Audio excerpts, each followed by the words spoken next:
जहां जहां बीजेपी है, ऐसा लगता है कि बीजेपी और उग्रवाद का कहीं ना कहीं चोली दामन का साथ बन गया है।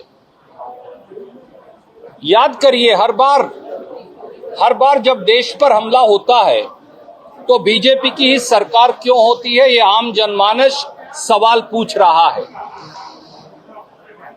जब IC 814 को अगवा किया पाकिस्तानी उग्रवादियों के द्वारा और कंधार अफगानिस्तान ले जाया गया, तो क्या बीजेपी के कर्नाटक के नेता और देश के नेता जवाब देंगे कि पाकिस्तानी उग्रवादियों मौलाना मसूद अजहर, जरगर और बाकी सब उग्रवादियों को मेहमान बनाकर कश्मीर की जेल से छुड़वाकर बीजेपी के देश के विदेश मंत्री कंधार अफगानिस्तान क्यों छोड़कर आए थे? जब बीजेपी की सरकार थी तो वो इतनी कमजोर सरकारें होती हैं कि देश की संसद तक पर हमला हो गया था। याद करिए, जब बीजेपी की सरकार थी तो इसी सरकार में जब नरेंद्र मोदी जी प्रधानमंत्री थे तो पठानकोट एयरबेस पर पाकिस्तान से आए उग्रवादियों ने हमला किया और केवल एयरबेस पर नहीं, हमारे पुलिस स्टेशन तक उड़ा दिए खुलेआम और हमारे पुलिस के सिपाहियों की और फौज के सिपाहियों की हत्या की। उरी आर्मी बेस के ऊपर नरेंद्र मोदी जी जब प्रधानमंत्री थे तो सीधे सीधे हमला हुआ। पुलवामा में एक्सप्लोजिव लेडन, कई टन एक्सप्लोजिव की कार आई और उसने हमारे आर्मी के कॉन्वॉय को उड़ा दिया। उस समय प्रधानमंत्री जी फिल्म की शूटिंग कर रहे थे।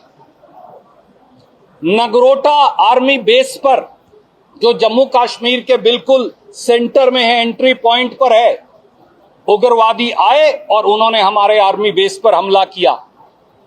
अमरनाथ यात्रा और रियासी के अंदर इसी प्रकार से हमला हुआ और हमारे निहत्थे अमरनाथ यात्रियों की बीजेपी की सरकार, मोदी सरकार में हत्या की गई। और अब फिर पुलवामा और रियासी और अमरनाथ के बाद पहलगांव में हमला हुआ, जहां कर्नाटक के 3 हमारे निहत्थे साथियों सहित इस देश के 26 लोग जो हैं वो उग्रवादियों द्वारा मार दिए गए।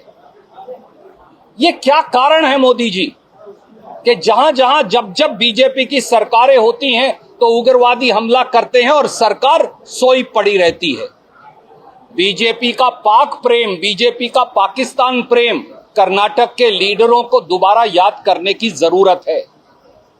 इस देश के 75 साल के इतिहास में अकेले माननीय नरेंद्र मोदी ऐसे प्रधानमंत्री हैं जो बगैर बुलाए दावत खाने पाकिस्तान गए थे, बगैर बुलाए मेहमान के तौर पर केक काटकर आए थे, दावत उड़ाकर आए थे और उसके बदले में हमें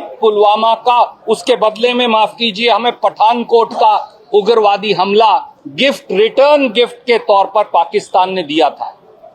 75 साल में बीजेपी अकेली ऐसी पार्टी है जिन्होंने पाकिस्तान की कुख्यात बदनाम ISI को हिंदुस्तान बुलाया था। अमित शाह जी तब भी गृह मंत्री थे, मोदी जी तब भी प्रधानमंत्री थे, पठानकोट एयरबेस की जांच के लिए। और एक बार नहीं, अनेकों बार बीजेपी के नेताओं के ISI और पाकिस्तान से लिंक मिले। मैं आज पूछता हूं विजेंद्र जी से भी और बीजेपी के नेताओं से, नड्डा साहब से भी, ये ध्रुव सक्सेना मध्य प्रदेश में क्या बीजेपी की IT सेल का नेता नहीं था? और बलराम सिंह जो बजरंग दल का नेता था, दोनों ISI के लिए जासूसी करते पकड़े गए थे। क्या ये सही है या गलत है? बताइए, क्या ये सही है या गलत है कि प्रदीप कुरुलकर जो DRDO का साइंटिस्ट था और जासूसी करते ISI के लिए पकड़ा गया था, उसके RSS के साथ संबंध पाए गए थे?